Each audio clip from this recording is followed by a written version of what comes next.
Friends, ಎಲ್ಲರಿಗೂ Deepika YouTube ಚಾನಲ್ಗೆ ಸ್ವಾಗತ. ಇವತ್ತು ನಾನು ಹೀರೆಕಾಯಿಂದ ಒಂದು ಪಲ್ಯನ ಮಾಡೋಣ ಅಂತ ಅಂದ್ಕೊಂಡು ಹೀರೆಕಾಯಿನ ತೊಳೆದು ನೀಟಾಗಿ ಸಿಪ್ಪೆ ಮೇಲೆ ಇಟ್ಕೊಂಡಿದ್ದೆ. ಉತ್ತರ ಕರ್ನಾಟಕದ ಕಡೆ ಸಿಗುವಂಥ ಹೀರೆಕಾಯಿ ಅಂದರೆ ಇದು ನಾರ್ಮಲಾಗಿ ಫಾರಮ್ ಹೀರೆಕಾಯಿ ದೊಡ್ಡದಾಗಿರುತ್ತೆ, ಉದ್ದಕ್ಕೆ ಎಲ್ಲರೂ ಗೊತ್ತಿರುತ್ತೆ. ಉತ್ತರ ಕರ್ನಾಟಕದ ಕಡೆ ಆಲ್ಮೋಸ್ಟ್ ಗಿಡ ಇರುತ್ತೆ. ಇದು ಇನ್ನೂ ಸ್ವಲ್ಪ ಉದ್ದನೇ ಆಯಿತು. ನಾನು ತೊಗೊಂಡಿದ್ದು ಇಷ್ಟಿಷ್ಟೇ ಇರುತ್ತೆ, ತುಂಬ ಟೇಸ್ಟ್ ಇರುತ್ತೆ. ನಾಟಿ ಸ್ಟೈಲ್ ಇರುತ್ತಲ್ವ, ನಾಟಿ ಅಲ್ವಾ, ತುಂಬ ಚೆನ್ನಾಗಿರುತ್ತೆ. ಬನ್ನಿ ಹೀರೆಕಾಯಿ ಪಲ್ಯ ಹೇಗೆ ಮಾಡೋದು ಅಂತ ನೋಡೋಣ. ಸಿಂಪಲಾಗೂ ಇರುತ್ತೆ, ತುಂಬ ಚೆನ್ನಾಗಿರುತ್ತೆ. ಇಲ್ಲಿ ತೊಗೊಂಡು ಇಟ್ಕೊಂಡಿದ್ದೀನಿ ಹೀರೆಕಾಯಿನ. ಮೊದಲಿಗೆ 1/4 kg ಹೀರೆಕಾಯಿನ ತೊಗೊಂಡು ನಾನು ಚೆನ್ನಾಗಿ ವಾಶ್ ಮಾಡಿ ಮೇಲ್ಗಡೆ ಸಿಪ್ಪೆ ಇದೆಯಲ್ವ ಲೈಟಾಗಿ ಚಾಕುವಿಂದ ಎರ್ಕೊಂಡಿದ್ದೀನಿ. ಅಂದರೆ ಅದು ಎರಿಯೋದು ಬರುತ್ತಲ್ವ, ಅದರಿಂದ ಎರೆದ್ರೆ ಸಾಕು. ಲೈಟಾಗಿ ಎರಿದೆ, ಸಿಪ್ಪೆನೂ ಕೂಡ ವಿಟಮಿನ್ ಇರುತ್ತೆ ನೋಡಿ. ಆಗಲೇ ಹೀರೆಕಾಯಿ ಎಲ್ಲ ನಾನು ಹೆಚ್ಚಿಟ್ಕೊಂಡಿದ್ದೀನಿ. ಹೀರೆಕಾಯಿ, ಕೊತ್ತಂಬರಿ ಸೊಪ್ಪು, ಕರಿಬೇವು, ಈರುಳ್ಳಿ, ಹಸಿಮೆಣಸಿನ್ಕಾಯಿ, ಒಂದು ಒಣಮೆಣಸಿನ್ಕಾಯಿ ಕೂಡ ಹಾಕ್ಕೊತೀನಿ. ನಾನು ಹಸಿಮೆಣಸಿನ್ಕಾಯಿ ಒಂದೇ ಹಾಕ್ಕೊಂಡಿದ್ದೀನಿ. ನಾನು ಸ್ವಲ್ಪ ಕಾಯಿ ತುರಿ ಅಷ್ಟೇ. ತುಂಬ ಟೇಸ್ಟಾಗಿರುತ್ತೆ. ನೀವು ಡೆಫಿನೆಟಾಗಿ ಮಾಡ್ಕೊಂಡು ತಿನ್ನಿ. ಏನು ಹೆವಿ ಮಸಾಲೆ ಏನೂ ಇಲ್ಲ ಇದಕ್ಕೆ, ಸಿಂಪಲಾಗಿ ಮಾಡೋವಂಥದ್ದು. ಟೇಸ್ಟಾಗಿರುತ್ತೆ. ಊಟದ ಜೊತೆಗೆ ನೀವು ಆರಾಮ ಮಾಡ್ಕೊಂಡು ತಿನ್ಬೋದು ಇದನ್ನು. ಬನ್ನಿ ಹೀರೆಕಾಯಿ ಪಲ್ಯ ಹೇಗೆ ಮಾಡೋದು ಅಂತ ನೋಡೋಣ. ಮೊದಲಿಗೆ ಒಂದು ಪಾತ್ರೆಯಲ್ಲಿ ಎಣ್ಣೆನ ಕಾಯಕ್ಕಿಟ್ಟು, ಎಣ್ಣೆ ಕಾಯಿದ ತಕ್ಷಣ ಸ್ವಲ್ಪ ಕಡಲೆಬೇಳೆ, ಉದ್ದಿನಬೇಳೆ, ಸಾಸಿವೆ, ಜೀರಿಗೆನ ತೊಗೊಂಡಿದ್ದೀನಿ. ಎಣ್ಣೆ ಕಾದಿದೆ. ಈಗ ಅದನ್ನು ಹಾಕ್ಕೊಳ್ಳೋಣ.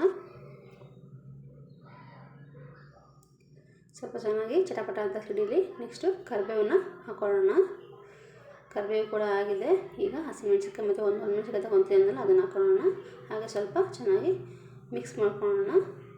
ನೆಕ್ಸ್ಟು ಈರುಳ್ಳಿಯನ್ನು ಹಾಕ್ಕೊಂಡು ಚೆನ್ನಾಗಿ ಫ್ರೈ ಆಗಲಿ.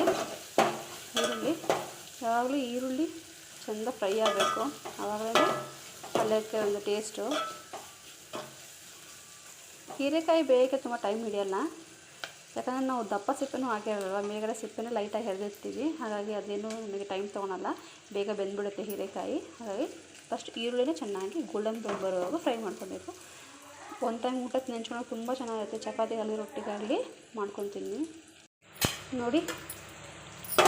ಒಂದು 4 ಕಡಲೆಕಾಳು ಇತ್ತು, ಮೊಳಕೆ ಬಸಿದ್ದು. ಅದನ್ನು ಒಗ್ಗರಣೆಗೆ ಹಾಗೆ ಹಾಕಿದ್ದೆ, ಅದು ಹಾಗೆ ಬೆಂದ್ಬಿಡುತ್ತಲ್ವ ಅಂಥೇಳಿ.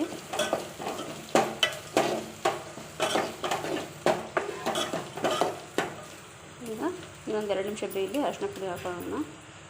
ಬೆಂದಿದೆ. ಒಂದು ಸ್ವಲ್ಪ 1/4 ಟೀ ಸ್ಪೂನ್ ಅರಿಶಿನ ಪುಡಿ ಹಾಕೊಂಡ್ಬಿಡೋಣ. ಇದನ್ನು ಬ್ಯಾಚುಲರ್ಸ್ ಕೂಡ ಮಾಡ್ಕೊಬೋದು, ತುಂಬ ಈಸಿ, ಬರಲ್ಲ ಅಂತ ಅನ್ನೋದೇ ಇಲ್ಲ. ಹೆಲ್ತಿ ರೆಸಿಪಿ ಕೂಡ ಮಾಡ್ಕೊತೀನಿ.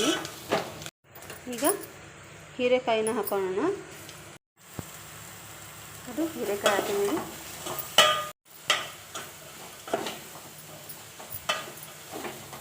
ಎಣ್ಣೆ ಎಲ್ಲ ಚೆನ್ನಾಗಿ ಫ್ರೈ ಆಗಬೇಕು. ಹೀರೆಕಾಯಿನ ಮಿಕ್ಸ್ ಮಾಡಿಬಿಟ್ಟು ಪ್ಲೇಟ್ ಮುಚ್ಚಿ ಒಂದು 5 ನಿಮಿಷ ಬಿಡಿ, ಸಿಮ್ಮಲ್ಲಿಟ್ಟು ಗ್ಯಾಸ್ನ. ಆಮೇಲೆ ಒಂದು ಅರ್ಧ ಸ್ಪೂನಷ್ಟು ಉಪ್ಪನ್ನ ರುಚಿಗೆ ತಕ್ಕಷ್ಟು ಹಾಕ್ಕೊಳ್ತೀನಿ. ನಿಮಗೆ ಎಷ್ಟು ಉಪ್ಪು ಬೇಕಾಗುತ್ತೆ ಅಷ್ಟು ಹಾಕ್ಕೊಳ್ಳಿ. ನನಗೆ ಎಷ್ಟು ಬೇಕೋ ಪಲ್ಯಕ್ಕೆ ನಾನು ಅಷ್ಟು ಹಾಕ್ಕೊಂಡಿದ್ದೀನಿ. ಹಾಕಿ ಒಂದು ಸಲ ಮಿಕ್ಸ್ ಮಾಡಿ ಪ್ಲೇಟ್ ಮುಚ್ಚಿ ಒಂದು 5 ಮಿನಿಟ್ಸು ಸಿಮ್ಮಲ್ಲೇ ಬೇಯಿಸ್ಬಿಡೋಣ. ಈ ಥರ ಪಲ್ಯ ಮಾಡಿಕೊಟ್ರೆ ಯಾರು ಬೇಕಾದ್ರೂ ತಿಂತಾರೆ, ತುಂಬ ಟೇಸ್ಟಾಗಿರುತ್ತೆ. ಡೆಫಿನೆಟಾಗಿ ಮಾಡಿಕೊಡಿ ನೋಡಿ. ಚೆನ್ನಾಗಿ ಮಿಕ್ಸ್ ಮಾಡ್ಕೊಳ್ಳೋಣ. ಆಗ್ತಾ ಬರ್ತಿದೆ. ಈಗ ಈ ಹಂತದಲ್ಲಿ ನಿಮಗೆ ಹೀರೆಕಾಯಿ ಬೇಯೋದಕ್ಕೆ ಇನ್ನು ಸ್ವಲ್ಪ ನೀರು ಬೇಕು ಅಂತ ಅನಿಸಿದ್ರೆ ಅಷ್ಟೇ, ಅನಿಸಿದ್ರೆ ಒಂದು ಕೈಯಲ್ಲಿ ಒಂದು ಸ್ವಲ್ಪ ಹಿಂಗೆ ಸಿಮ್ಸ್ಕೊತೀವಲ್ವ, ಅಷ್ಟು ತಗೊಂಡು ನೀರನ್ನ ಇದಕ್ಕೆ ಸಿಮ್ಸ್ಕೊಂಡ್ರೆ ಸಾಕು. ಇಷ್ಟು ತಗೊಂಡು ಸಿಮ್ಸ್ಕೊಂಡ್ರೆ ಸಾಕು, ಅಷ್ಟು ಸಾಕು. ಯಾಕಂದರೆ ಹೀರೆಕಾಯಿ ನೀರಿನಂಶ ಇರೋದ್ರಿಂದ ನೀವು ಅಷ್ಟು ಮಾಡಿಕೊಂಡ್ರೆ ಸಾಕಾಗುತ್ತೆ. ಒಂದು 2 ನಿಮಿಷ ಬೇಯಲಿ ನೋಡಿ.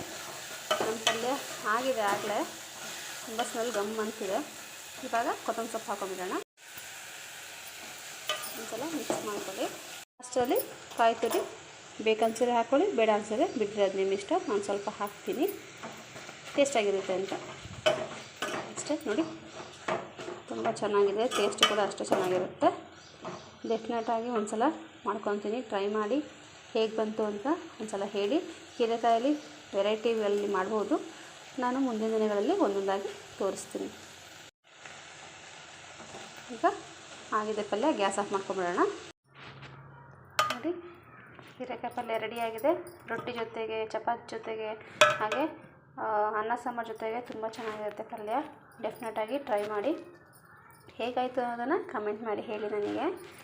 ಈ ವಿಡಿಯೋ ಇಷ್ಟ ಆಗಿದರೆ ಲೈಕ್ ಮಾಡಿ, ಶೇರ್ ಮಾಡಿ, ಕಮೆಂಟ್ ಮಾಡಿ, ಹಾಗೆ ಸಬ್ಸ್ಕ್ರೈಬ್ ಮಾಡೋದನ್ನು ಮರಿಬೇಡಿ. Thank you for watching.